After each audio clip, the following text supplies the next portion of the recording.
Hello everyone, स्वागत करुच्छे YouTube channel Odisha study hub रे। तो पिलाने आज वीडियो में देखा +3 second semester political science honours core paper 3। तो यूनिट 4 रही है जोटा कि राष्ट्र और नागरिक स्टेट एंड सिटीजन।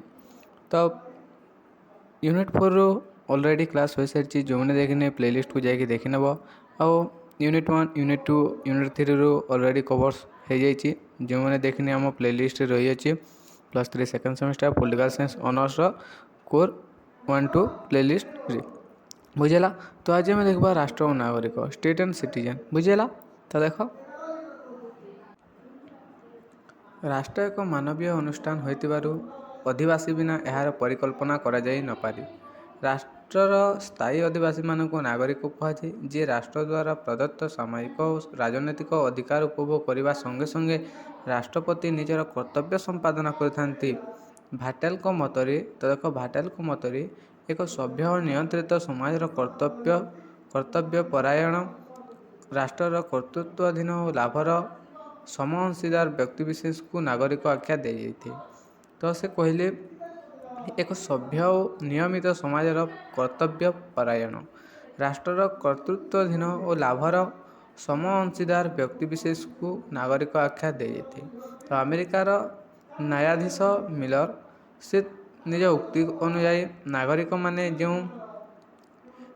माने जो राजनैतिक समाज रहते तार सदस्य अटंती से माने राष्ट्र गठन करती एवं सेमानक मिलित उद्यम एक सरकार प्रतिष्ठा करी सेमानक व्यक्तिगत और सामूहिक अधिकार सुरक्षा पर सरकार प्रभुत्व मानती। तो देख राष्ट्र एक मानवीय अनुष्ठान होइतिबारु अधिवासी बिना यार परिकल्पना करा जाई पारि न थाए बुझेला। तो राष्ट्रर स्थायी अधिवासी मानक नागरिक कहुए। राष्ट्रर जो स्थायी अधिवासी मैंने रही था नागरिक कहुए जे राष्ट्र द्वारा प्रदत्त सामाजिक और राजनैतिक अधिकार उपभोग करने संगे संगे राष्ट्रपति निजर कर्तव्य संपादन करथांती नागरिक कहुए। क्लियर।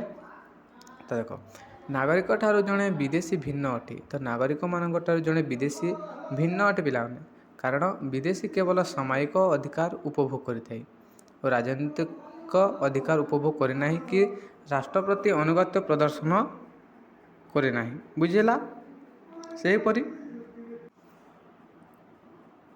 सेहीपरि नागरिक और प्रजा मध्य पार्थक्य रही। राजतंत्र अधीन अधिवासी और साम्राज्यवाद अधीन उपनिवेश अधिवासी मानक राजनैतिक अधिकार नथिबार सेमानकु प्रजा कहा जाउतला। तो देख पिलाने नागरिक ठारू जड़े विदेशी भिन्न अटे कारण विदेशी केवल सामाजिक राजनैतिक अधिकार उपभोग करता राजनैतिक अधिकार उपभोग करे नहीं। तो कारण गोटे विदेशी केवल सामाजिक अधिकार उपभोग करते पिलाने राजनैतिक अधिकार उपभोग करे नहीं कि राष्ट्र प्रति अनुगत्य प्रदर्शन करे नहीं। सेहीपरि नागरिक और प्रजा मध्य बहुत अनेक पार्थक्य रही। राजतंत्र अधीन अधिवासी और साम्राज्यवाद अधीन उपनिवेश अधिवासी मानकर राजनैतिक अधिकार नथिबार सेमानकु प्रजा कहा जाउतला किंतु गणतांत्रिक व्यवस्था प्रजा शब्दर व्यवहार प्रायतः नहीं बुझेला। तो गणतांत्रिक व्यवस्था प्रजा शब्दर व्यवहार आद्य नहीं। अन्य पक्षरे भोटदान बयस सीमा भित्ति राष्ट्र स्थायी अधिवासी मानकु नागरिक अर्थात सिटीजन और देशीय नेशनल बोली विभाजन कर उदाहरण भारत में 18 वर्ष पर भोटदान अधिकार प्राप्त होता अधिवासी मानक नागरिक कहुआ बेले ताठारू कम वयस्क व्यक्ति मानक देशीय कहुए बुझेला।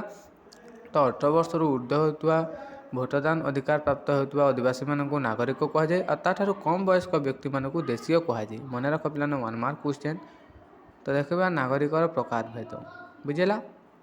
तो नागरिकता आहरणर पद्धति भित्ति नागरिक को 2 भाग में विभक्त कराए गोटे हूँ स्वाभाविक और गोटे हूँ प्राकृतिक नागरिक गोटे हूँ स्वाभाविक और गोटे हूँ प्राकृतिक विभाग नागरिक और स्वाभाविकृत स्वदेशीकृत नागरिक नवजात शिशु रक्तगत नीति बा भूमि संक्रांतीय नीति अनुसार जेकोसी राष्ट्र नागरिकत्व प्राप्त हेले ताकू प्राकृतिक नागरिक कहुए बुझेला। तो जापान और आर्जेना जन्मस्थान नीति पालन कर भारत इंग्लैंड अमेरिका आदि राष्ट्र में मिश्रित नियम पालन कर बुझेला। तो अन्य पक्ष जड़े विदेशी केतेक शर्त पूरण करे जो नागरिकतार लाभ करे ताहाको स्वाभाविकृत नागरिक कहुए। ବିବାହ, ଦେଶୀୟ ରାଷ୍ଟ୍ରରେ ଦୀର୍ଘ ସମୟ ବସବାସ, ବିଦେଶୀ ସରକାରୀ ଚାକିରିରେ ଯୋଗଦାନ ପକ୍ଷ ସନ୍ତାନ ଗ୍ରହଣ, ସ୍ୱଇଚ୍ଛାରେ ଆବେଦନ, ସନ୍ତାନର ବୈଧୀକରଣ, ରାଜ୍ୟ ଅଧିକୃତ ହେବା ପରିସ୍ଥିତି, ବିଦେଶୀ ରାଷ୍ଟ୍ରରେ ସମ୍ପତ୍ତି କ୍ରୟ ଆଦି ବିବିଧ କାରଣରୁ ନାଗରିକତ୍ୱ ଆହରଣ କରାଯାଇପାରେ। ନାଗରିକତା ଆହରଣ କରାଯିବା ପଦ୍ଧତି ନାସ୍ତିସୂଚକ ଦିଗକୁ ବିଚାରକୁ ନେଇଲେ ନାଗରିକତାର ବିଲୋପ ସମାଧାନ ହୋଇଥାଏ। ଆମେରିକା ପରି ସଂଘୀୟ ରାଷ୍ଟ୍ରରେ ଦ୍ୱୈତ ନାଗରିକତା ବ୍ୟବସ୍ଥା ପ୍ରଚଳିତ ହୋଇଥିବା ବେଳେ ଭାରତ ପରି ସଂଘୀୟ ରାଷ୍ଟ୍ର ତଥା ପୃଥିବୀର ପ୍ରାୟ ଅଧିକାଂଶ ରାଷ୍ଟ୍ରରେ ଏକକ ନାଗରିକତ୍ୱ ସିଙ୍ଗଲ ସିଟିଜେନସିପ୍ ନୀତି ପାଳନ କରାଯାଇଥାଏ। ତ ଦେଖ ଆମେରିକାରେ ସଂଘୀୟ ରାଷ୍ଟ୍ରରେ ଦ୍ୱୈତ ନାଗରିକତା ଡୁଏଲ ଓ ଡବଲ ସିଟିଜେନସିପ୍ ବ୍ୟବସ୍ଥା ପ୍ରଚଳିତ ହୋଇଥାଏ ଓ ଭାରତରେ ସଂଘୀୟ ରାଷ୍ଟ୍ର ତଥା ପୃଥିବୀର ପ୍ରାୟ ଅଧିକାଂଶ ରାଷ୍ଟ୍ରରେ ଏକକ ନାଗରିକତ୍ୱ ସିଙ୍ଗଲ ସିଟିଜେନସିପ୍ ନୀତି ପାଳନ କରାଯାଇଥାଏ। ବୁଝିଲ? ତ ଦେଖ ନେକ୍ସଟ ଦେଖିବା ରାଷ୍ଟ୍ର ଓ ନାଗରିକ ମଧ୍ୟରେ ପାର୍ଥକ୍ୟ କ'ଣ ରହିଅଛି। ତ ଲାସ୍କିଙ୍କ ମତରେ ଗୋଟିଏ ରାଷ୍ଟ୍ର ଏହା ପ୍ରଦାନ କରୁଥିବା ଅଧିକାର ଦ୍ୱାରା ହିଁ ପରିଚିତ ହୋଇଥାଏ। ତ ଲାସ୍କି କହିଲେ ଗୋଟିଏ ରାଷ୍ଟ୍ର ଏହା ପ୍ରଦାନ କରୁଥିବା ଅଧିକାର ଦ୍ୱାରା ହିଁ ନିଜର ପରିଚିତ ହୋଇଥାଏ। ଅଧିକାର ବ୍ୟକ୍ତିର ବ୍ୟକ୍ତିତ୍ୱ ବିକାଶ ପାଇଁ ସର୍ବୋତ୍ତମ ପରିବେଶ ସୃଷ୍ଟି କରିଥାଏ। ତ ଅଧିକାର ବ୍ୟକ୍ତିର ଯେଉଁ ବ୍ୟକ୍ତିତ୍ୱ ବିକାଶ ପାଇଁ ସର୍ବୋତ୍ତମ ପରିବେଶ ସୃଷ୍ଟି କରିଥାଏ। ଅଧିକାର ବ୍ୟକ୍ତିର ସେହି ସମସ୍ତ ଦାବି ବା ଆବଶ୍ୟକତାକୁ ସୂଚିତ କରେ ଯାହା ସମାଜ ଦ୍ୱାରା ସ୍ୱୀକୃତିପ୍ରାପ୍ତ ଓ ରାଷ୍ଟ୍ର ଦ୍ୱାରା ପ୍ରଦତ୍ତ ତଥା ସୁରକ୍ଷିତ ହୋଇଥାଏ। ବ୍ୟକ୍ତି ଅଧିକାର ନିରଙ୍କୁଶ ନୁହେଁ।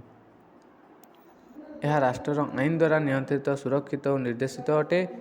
ରାଷ୍ଟ୍ରର ନାଗରିକ ଉଭୟ ସାମାଜିକ ଓ ରାଜନୈତିକ ଅଧିକାର ଉପଭୋଗ କରିଥାଏ। ଜୀବନ ଧାରଣର ଅଧିକାର, ସ୍ୱତନ୍ତ୍ର ଓ ସମାନତାର ଅଧିକାର, ଶିକ୍ଷାଗତ ଅଧିକାର, ଧାର୍ମିକ ଅଧିକାର, ସଂଘ ସଂଗଠନର ଅଧିକାର, ସମ୍ପତ୍ତିଗତ ଅଧିକାର, ଚିନ୍ତନ ଓ ପ୍ରକାଶନର ଅଧିକାର ଆଦି ସାମାଜିକ ଅଧିକାର ହୋଇଥିବା ବୋଲି ନିର୍ବାଚନରେ ଅଂଶଗ୍ରହଣ କରିବାର ଅଧିକାର, ଭୋଟଦାନର ଅଧିକାର, ସାଧାରଣ ପଦବୀ ଗ୍ରହଣ କରିବାର ଅଧିକାର ଓ ସରକାରୀ କର୍ତ୍ତୃପକ୍ଷଙ୍କ ଆବେଦନ କରିବାର ଅଧିକାର, ସରକାରଙ୍କୁ ସମାଲୋଚନା କରିବାର ଅଧିକାର ଇତ୍ୟାଦି ରାଜନୈତିକ ଅଧିକାର ଅଟେ। ତ ଅନେକ ଗୁଡ଼ିଏ ଅଧିକାର ରହିଅଛି।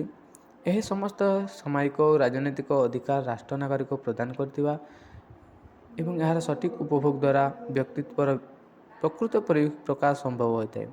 ଗଣତାନ୍ତ୍ରିକ ତଥା ଜନମଙ୍ଗଳ ରାଷ୍ଟ୍ରରେ ନାଗରିକର ବିକାଶ ପ୍ରତି ରାଷ୍ଟ୍ର ଅଧିକ ଯତ୍ନବାନ ଓ କ୍ରିୟାଶୀଳ ହୋଇଥାଏ।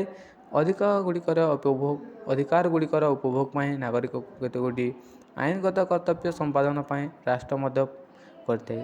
ରାଷ୍ଟ୍ର ପ୍ରତି ଆନୁଗତ୍ୟ ପ୍ରଦର୍ଶନ, ସରକାର ଓ ଆଇନ ପ୍ରତି ମାନ୍ୟତା ପ୍ରଦର୍ଶନ, ସରକାରଙ୍କୁ ନିୟନ୍ତ୍ରିତ କରଦାନ, ରାଜନୈତିକ ଅଧିକାର ସଠିକ୍ ଉପଭୋଗ ଆଦି ଆଇନଗତ କର୍ତ୍ତବ୍ୟ ସମ୍ପାଦନ କରି ନାଗରିକ ଅଧିକାର ଉପଭୋଗ ନିମନ୍ତେ ରାଷ୍ଟ୍ରକୁ ମୂଲ୍ୟ ପ୍ରଦାନ କରିଥାଏ। ତ ଏଇଟା ଦେଖିନେବ ପିଲାମାନେ, ସ୍କ୍ରିନଶଟ୍ ମାରିନେବ।